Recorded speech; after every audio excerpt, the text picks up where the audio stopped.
suis à l'aéroport. Comme d'habitude, je suis beaucoup trop en avance, je suis même le premier dans la salle d'embarquement. Et donc c'est parti pour ce voyage improvisé à Bangkok, Thaïlande, pour la première fois de ma vie. C'est même la première fois que je vais voyager seul en réalité. Alors moi j'étudie ici à l'université en Chine, et là les examens sont terminés.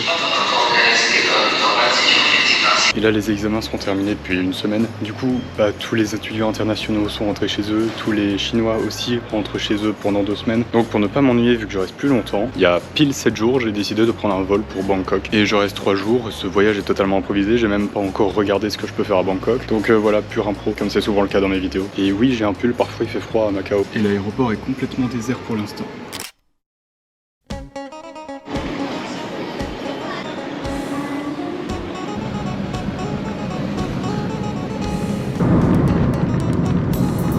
Bon, mon taxi a pas trouvé le logement, donc maintenant c'est ma mission de trouver le logement.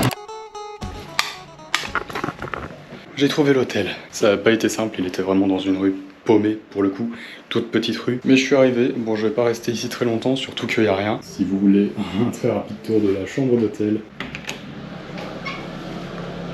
Ah bah c'est comme en Corée. J'ai pas encore testé ça, les douches à même dans les toilettes. Je vais mettre mes affaires à recharger, dire à mes proches que je suis arrivé, et puis on va aller en ville. A priori, je suis pas loin de Khao San Road, vraiment endroit très connu ici. J'essaye de prendre la longue route pour rejoindre Khao San Road et regarder le genre de coin par lequel on passe.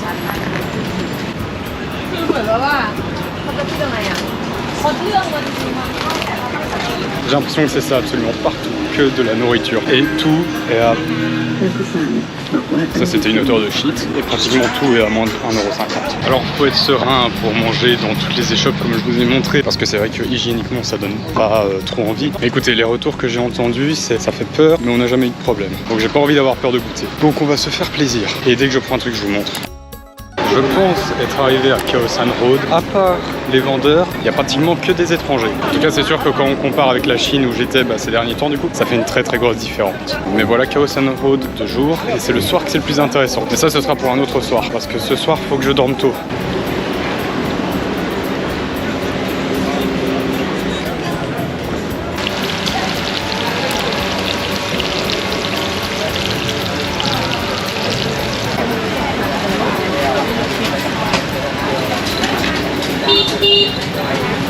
C'est un rôti, je sais pas ce que ça signifie, il y a énormément de bruit autour, on va se mettre comme ça. C'est un rôti, un genre de pancake, œufs, banane, Nutella, j'ai pris la totale, ça m'a coûté 80 bahts, ce qui fait... J'ai pas mieux comme plan.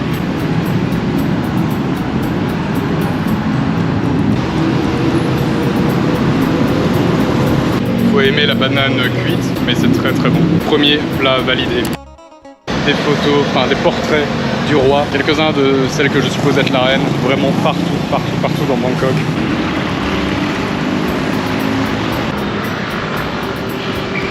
Il y a des endroits où en vrai j'ose pas traverser, du coup je me retrouve à faire des détours. On commence à apercevoir ce que je suppose être le centre-ville. Je suppose que c'est là où je vais. Il y a un bruit de fou.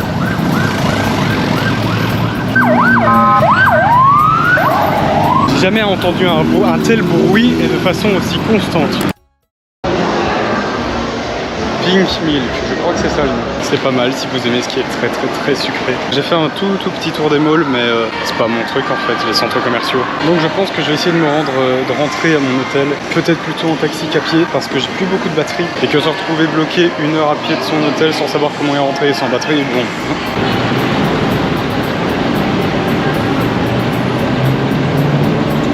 Je suis, je pense, dans l'endroit le plus bondé de Bangkok. Du coup, c'est pas ici que ce sera le plus simple de trouver un taxi. J'essaye de m'éloigner un peu. Le problème étant que je n'ai plus beaucoup de batterie sur mon téléphone et que si mon téléphone n'a plus de batterie, je sais pas comment rentrer.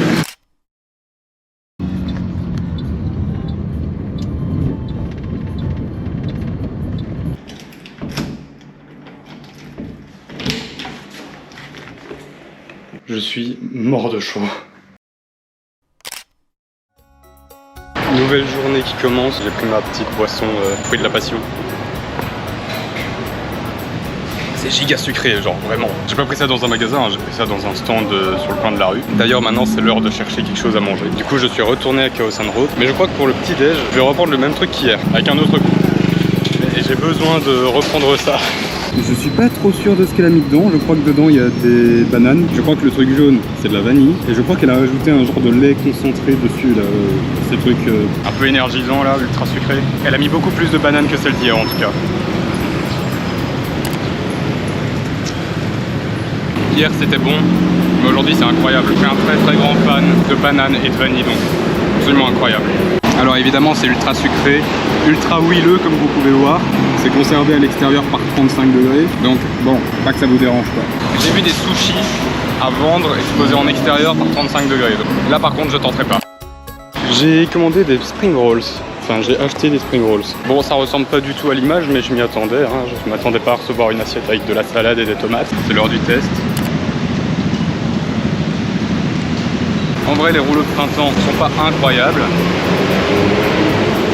Mais la sauce a plus de goût que celle en Chine. Et ça m'a coûté moins d'1 euro encore une fois. Donc j'ai pas vraiment précisé, je pense. La prochaine destination c'est le Palais Royal. Je sais absolument pas si on peut le visiter ou quoi que ce soit. Si on peut, peut-être que je vais essayer. J'ai mis un point sur ma carte sans regarder où j'allais. C'est pas encore le Palais Royal en fait. Aujourd'hui c'est le musée national. La chance du débutant a encore frappé. Le musée est gratuit aujourd'hui. Tout pile le jour où je veux y aller. Mais on va en profiter, je pense que je vais pas beaucoup filmer à l'intérieur.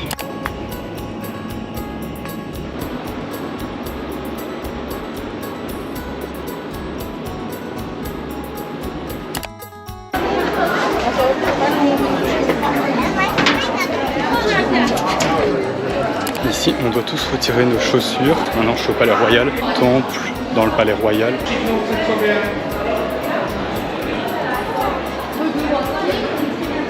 Il y a beaucoup plus de monde ici.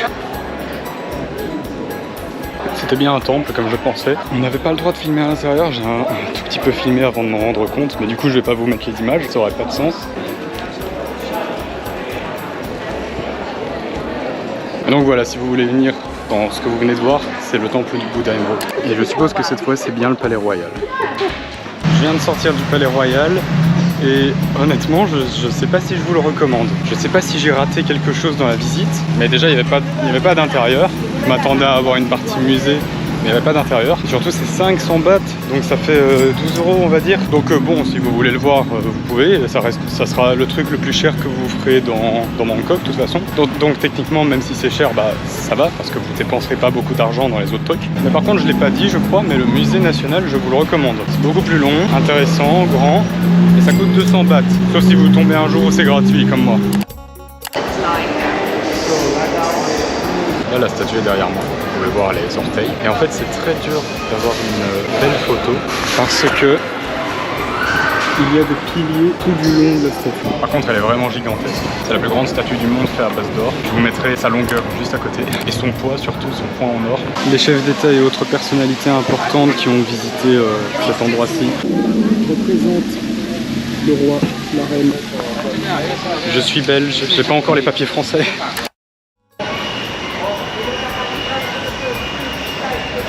Il est à peine 15 h, j'ai cru voir qu'il y avait un petit marché pas loin. Du coup, j'ai essayé d'aller là avant de peut-être faire encore un musée. C'est un peu la journée musée, histoire. Et ici, il y a une très belle photo à prendre. Je sais pas si vous pouvez voir au fond.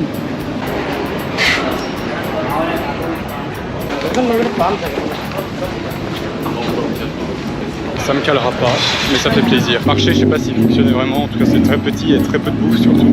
Enfin, très peu. Brochette de poulet, extrêmement tendre. J'en ai eu pour 20 bahts.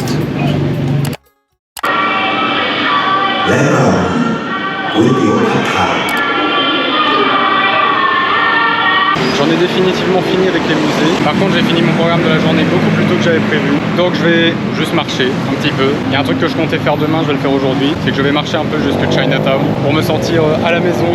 Du coup, je passe par des quartiers où il ne doit pas y avoir énormément de touristes à mon avis.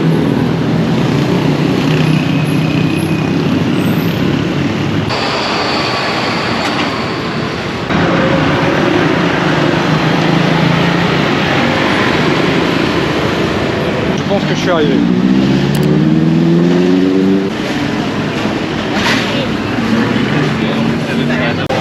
Voilà l'environnement dans lequel je mange.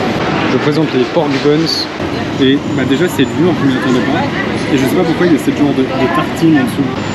Bouton.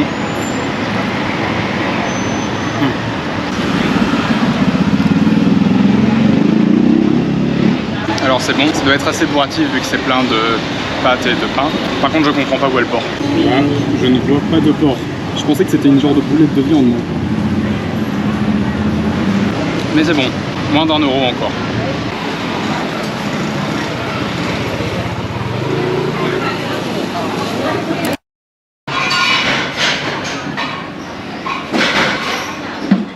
J'ai vu ça sur mon chemin, je sais pas, mon objectif est dégueulasse. J'ai vu ça sur mon chemin, je sais pas ce que c'est à part de la viande. Ça coûtait 10 bahts, mais du coup je l'ai goûté. C'est froid. C'est donc dehors par 35 degrés depuis très longtemps. Et en vrai, c'est pas fou. C'est peut-être le moins bon truc que j'ai mangé jusqu'à présent. Je comprends les 10 bahts. Et regardez le ciel derrière moi, c'est absolument sublime.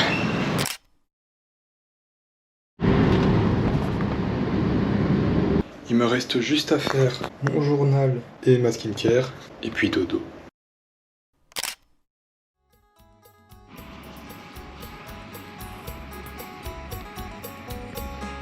Bonjour tout le monde, regardez dans quoi ils ont emballé ce que j'ai acheté, dans un papier aléatoire qu'ils avaient. Alors j'ai demandé au gars ce que c'était, il a parlé de banane. C'est le truc le moins cher que j'ai acheté pour l'instant, c'était 13 bahts.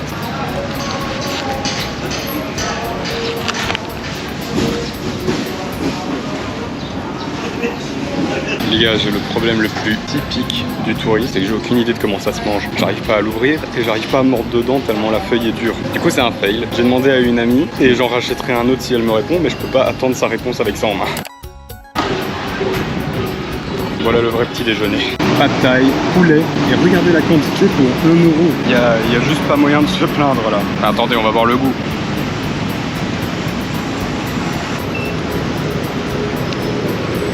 Le poulet est fade, mais les nouilles et les légumes sont très bons. Et les gars, pour 1 euro, aujourd'hui on va se la mettre.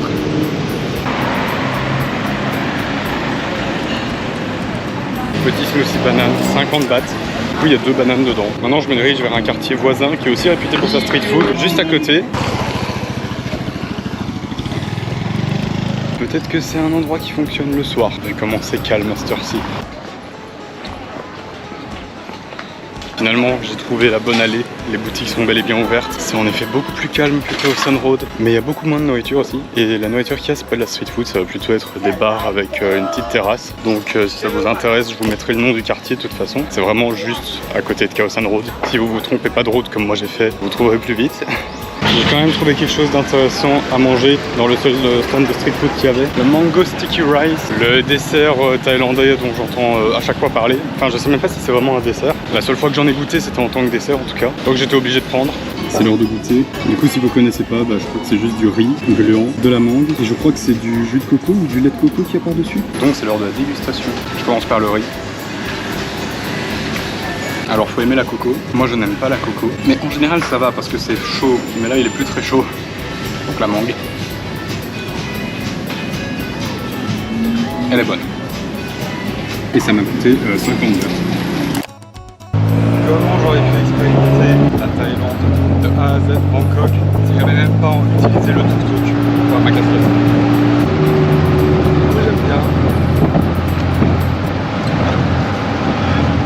Wow. Regardez la main sur la cascade plutôt que...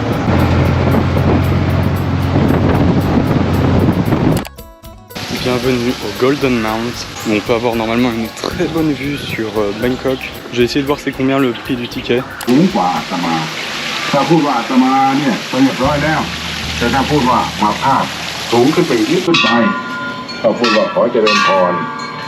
Je suis arrivé. Vous voyez derrière moi ce qu'il y a au sommet du Golden Mount du coup. Je ne sais pas ce que vaut le son, j'ai perdu mon filtre anti-pop. Il y aurait de quoi faire une miniature là. On est loin d'être arrivé à ma prochaine destination, mais j'ai déjà trouvé une petite rue intéressante.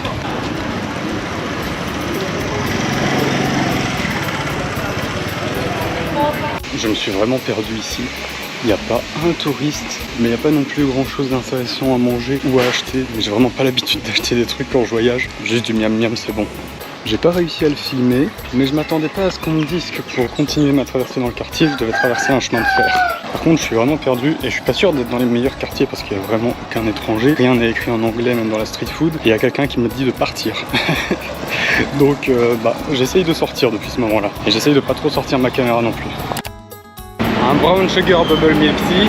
J'adore les milk tea, j'adore les brown sugar bubble milk tea. Et je sais que ce sera dur à retrouver quand je serai de retour en Belgique. Et je suis de retour en Belgique très bientôt. Du coup, j'en profite un max et j'en bois presque un par jour.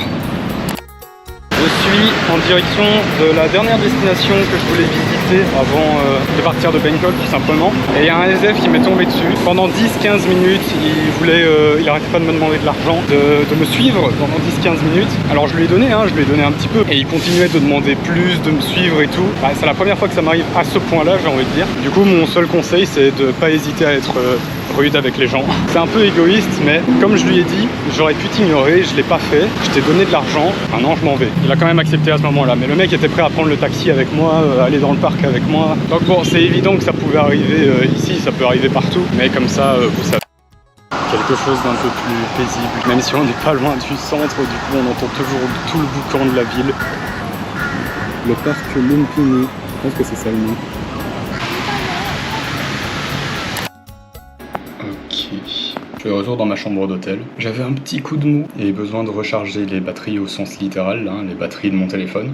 Est-ce que vous pouvez voir la trace blanche que la sueur a faite sur mon t-shirt, là où il y a la lanière de ma banane? Je voulais profiter d'être de retour à l'hôtel pour parler un peu du fait de voyager tout seul, de faire des voyages solo, parce que c'est la première fois que j'expérimente ça. Et c'est vrai que c'est différent et c'est même assez spécial en fait. Surtout de le faire dans un environnement aussi différent de celui auquel on est habitué. J'aime plutôt bien voyager seul parce que ça m'apporte plein de choses. J'ai une genre de phobie sociale, hein. En général j'ose même pas parler à un vendeur par exemple ou aller dans un restaurant. Ici j'ai pas le choix, sinon je mange pas pendant 3 jours. Donc ça me pousse vraiment à sortir de ma zone de confort, prendre des taxis ou des trucs comme ça, j'aurais juste pas osé le faire tout seul avant. Mais même s'il y a beaucoup de trucs que j'aime bien, ça reste un peu à relativiser, dans le sens où avec toute cette solitude, déjà par moments je m'ennuie un peu. Ça fait des mois que je suis habitué à être entouré en permanence, mais là j'ai tellement l'habitude d'être entouré que ne pas l'être pendant quelques jours ça me fait très bizarre. Et surtout j'ai l'impression que je vais construire moins de souvenirs en étant seul ici que si j'avais été avec des amis, parce qu'avec des amis vous vivez les événements, vous parlez ensemble de ça, etc. Il y a des délires qui se forment et au final ça crée beaucoup plus de souvenirs je pense qu'un voyage solo, à moins que vous rencontriez des gens pendant votre voyage solo. Donc je pense que ça peut convenir à certaines personnes mais pas à tout le monde, mais je pense que c'est à expérimenter, ça c'est sûr, parce que ça va vous apprendre plein de trucs sur vous-même et c'est un peu une introspection, genre en ce moment j'ai une décision extrêmement importante à prendre, je vous en ferai part dans une future vidéo, et c'est vrai que être tout seul pendant ici 3-4 jours en sortant de sa zone de confort, ça permet de réfléchir, remettre les choses en perspective, remettre les choses au clair, et au final ça peut aider à prendre une décision compliquée par exemple, et de manière générale ça aide à savoir qui vous êtes et ce que vous voulez. Donc je pense que j'ai dit ce que j'avais à dire et je vais bientôt ressortir pour aller manger.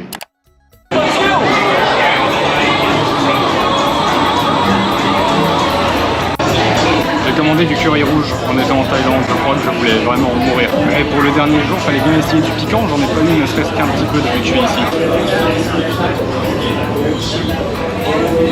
Je sais pas s'ils l'ont fait genre version étranger, donc pas piquant, ou s'il est piquant. Ils m'ont rien demandé. Ils l'ont fait version étranger, il est très bon. Je suis toujours à Kadosan Road, mais c'est la première fois que j'ai un endroit pour m'installer pour manger. Je les dégomme, sauf ce truc.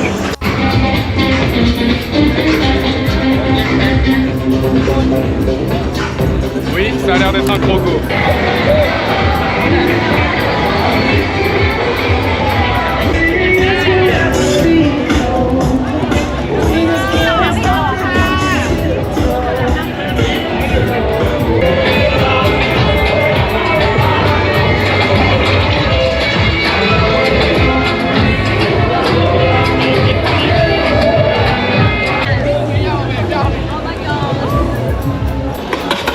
Merci de m'avoir suivi dans cette aventure. C'est peut-être la fin parce que je retourne à l'hôtel et que demain matin je vais partir presque directement. Je vous dis à la semaine prochaine pour une nouvelle vidéo. Bisous.